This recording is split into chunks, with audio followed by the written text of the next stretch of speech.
Today we're going to talk about lesson 7.1, mean, median, mode, and range.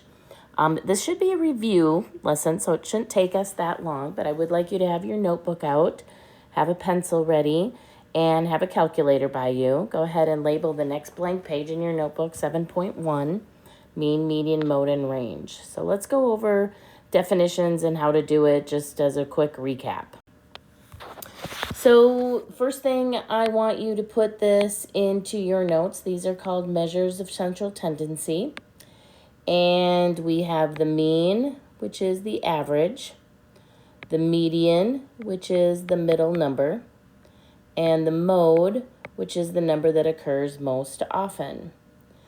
Then down here we have range. This is not considered a measure of central tendency. This one is a measure of variance, meaning how numbers vary. So let's start with range, and we're going to define it as the difference between the highest number and the lowest number, or lowest values. Describe how spread out the data is. So what is the range of snake lengths from the table of values? Well, the highest number that I see is 96, so we're going to do 96 minus, and the lowest number would be 31. So 96 minus 31, I get 65. That is our range. And question B, why is the range a measure of variance and not a measure of central tendency like the other three? It is not a middle number. It's not going to give you a number in the middle. So that's why it's not central tendency. So now we have mean, which is the one you need to know how to do probably the most. You're going to add up all the numbers and divide by how many numbers there are. So we're going to add 8 plus 5 plus 6 plus 9. And if I add those all up, I get 28. I'm going to divide it by 4. So my mean is 7. So here we're going to talk about an outlier. An outlier, or not an outlier, I'm sorry. We're going to talk about changing it. So what about if we change city 1, which is the darker green, from 3.5 in November to 2.3? What would happen to our mean? Well, going from a higher number to a lower number, the mean would go down if we're changing to a lower number. Letter C, this is a big one. We're going to do it off to the side over here. Kevin wants to average 93 on all of his math tests this year. So far, he scored 88, 91, and 98. What does he need to get on his last test to average 93? So we're going to do this one kind of off to the side here. First thing I'm going to do is I'm going to add up all the numbers. 88 plus 91 plus 98 plus that last test. We're going to divide by 4, and we want an average or a mean of 93. So the first thing I'm going to do is I'm going to simplify it. I'm going to add these three numbers together. I get 277 plus that last test, divide by 4, and I get 93. We're going to work backwards. The last thing we do is divide by 4, so we're going to undo that. We're going to multiply by 4 on both sides. So the divide by 4, multiply by 4 cancels out, gives us 277 plus x, and then 93 times 4 gives us 372. Then we're going to subtract. Instead of adding it all up, I'm going to subtract this last number so that our missing score is going to be 95. So he needs 95% on his last test in order to get an average of 93.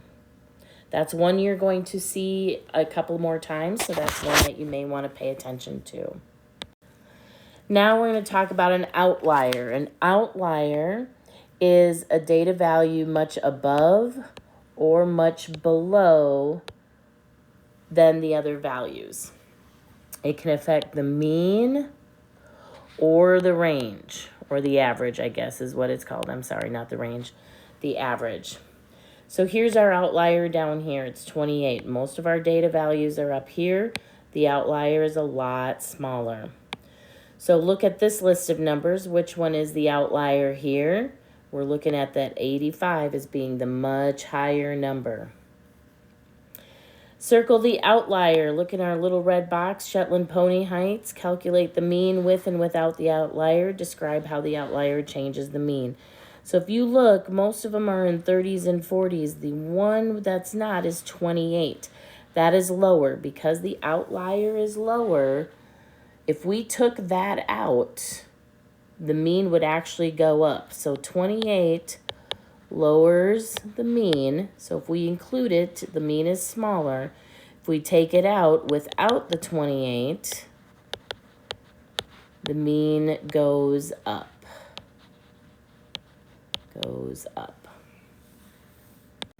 Okay, let's talk about the median. We're going to first line up the numbers from least to greatest, and then find the middle number.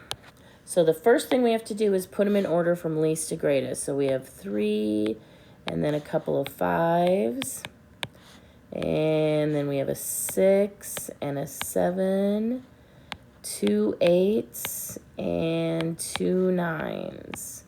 So I believe we have 9 numbers. 1, 2, 3, 4, 5, 6, 7, 8, 9. 1, 2, 3, 4, 5, 6, 7, 8, 9. So we have 4 on this side, 4 on this side. 7 is our middle number. 7 is our median.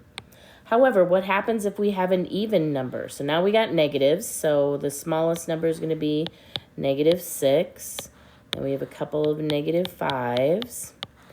And a -4. A -3, 2 -2s, and a -1. And now we only have 8. So if I have 4 on one side and 4 on the other side, right here is our median. Well, I happen to know that between -3 and -4 is -3.5. But how do you do it when you're not sure on what's right in between? I'm going to take -4 plus a -3, which gives me -7, and I'm going to divide by 2. That gives me my median. Last one, the mode is the number that occurs most often. So one thing that I like doing is I still like putting them in order from least to greatest. So I got 3, then I got a 5 and 2 6s, and then I have a 7 and an 8, and then I have 1, 2, 3 9s. I like organizing it just so that I can see it better. 9 happens 3 times, so my mode is 9. Letter B, a class voted on their favorite types of movies. Find the mode of the data set. Well, for action we got 5, for comedy we got 8, for drama we got 4, and for horror we got 7. So comedy has the most. That is our mode. So your homework is 7.1 homework. You'll get a copy of it in class. Otherwise, it's in Schoology. If you have questions, please let me know.